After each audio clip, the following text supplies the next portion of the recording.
So Season of Strife in Call of Dragon, which is basically the Rise of Kingdom KVK version of what is going to be coming, is going to be removing season talents, which means long-range warfare might disappear. This has been a staple of the previous 2 Season of War in Call of Dragons, and it has made a huge shift in the way the game is played by giving archers the same range as mages, and it has basically become a must. Anybody who had archers and didn't pick this was basically not having archers because they were completely pointless to have, which is kind of a downside of these kind of season talents, because everybody basically just had to do the exact same tree or they would just be weaker than any other player, which kind of removes the purpose of season talents, because then you're not really having talents, you're just having passive buffs that you have to pick and you have no choice in. So in this new update, we have had some confirmation from the devs that they are removing all of season talents and are introducing something else. So we will talk about what that means for the future of Call of Dragons. Hey everyone, Zoraz from Not Casuals. So another Call of Dragons video today. I want to talk about this you just see on your screen. So the question was asked to the devs, is there going to be season talents again in the future? And the answer was no. They are removing season talents, which I think is a great thing, because these season talents, as I just said, were pretty pointless, as pretty much everybody had to go a certain route or were pretty much gimp.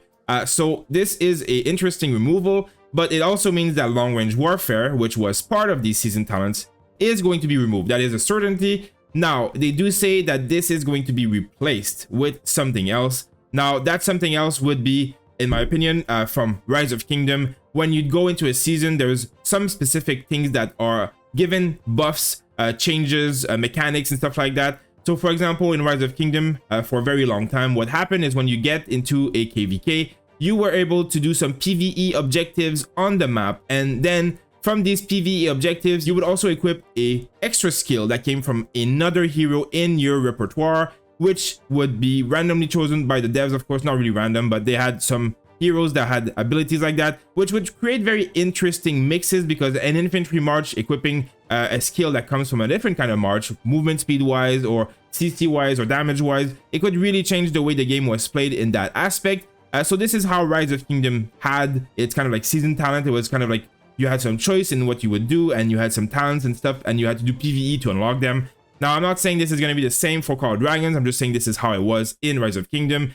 So it will still be something. There will be some change. There will be some buff, something you have control over, but it won't be season talent, and it won't be long-range warfare, in my opinion. Now, people are very mitigated about this, and I've talked about this a little bit before, but this is kind of what I'm thinking.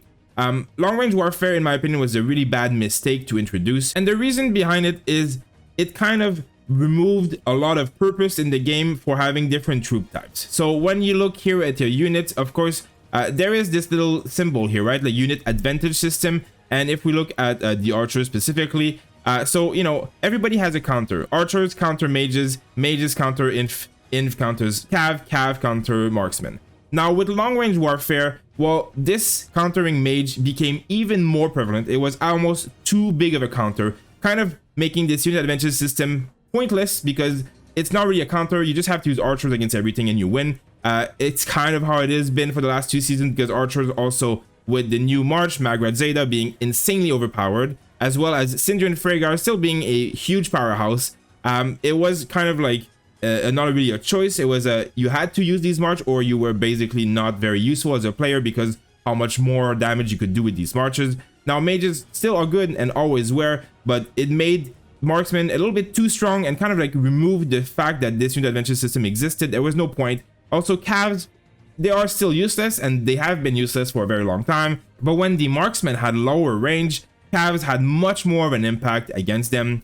Now, in the new game system with Season of Strife, infantry are going to play a huge role by determining which line of battle is accessible. So having a huge line of infantry will make it so that archers are still protected, because they are able to attack from behind that line.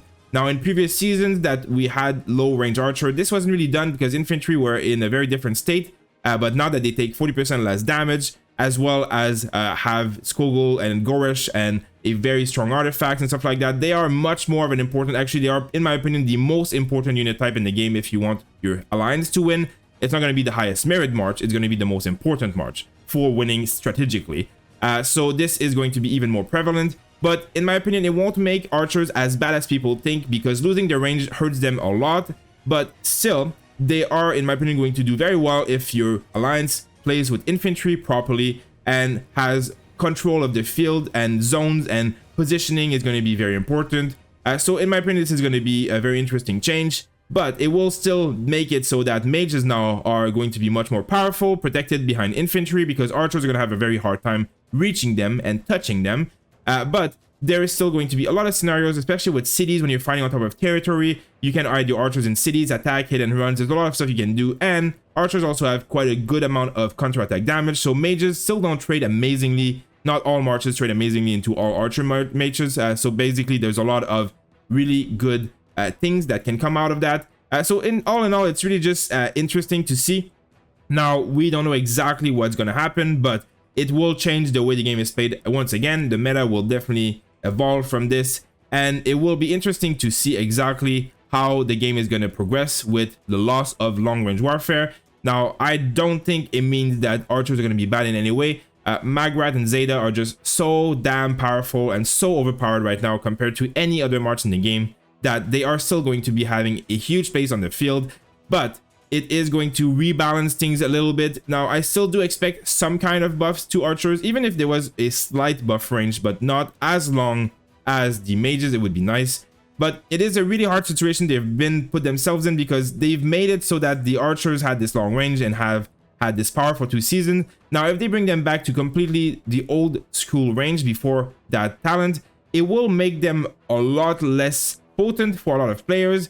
And it would kind of change the way, you know, if you spend the last 2 seasons investing in archers and then now they're changing it again, it's kind of like a bit of a problem. Even some would argue that it's kind of going against false advertisement. You're selling something to a player and then you're changing it back. So they've spent money on these archers.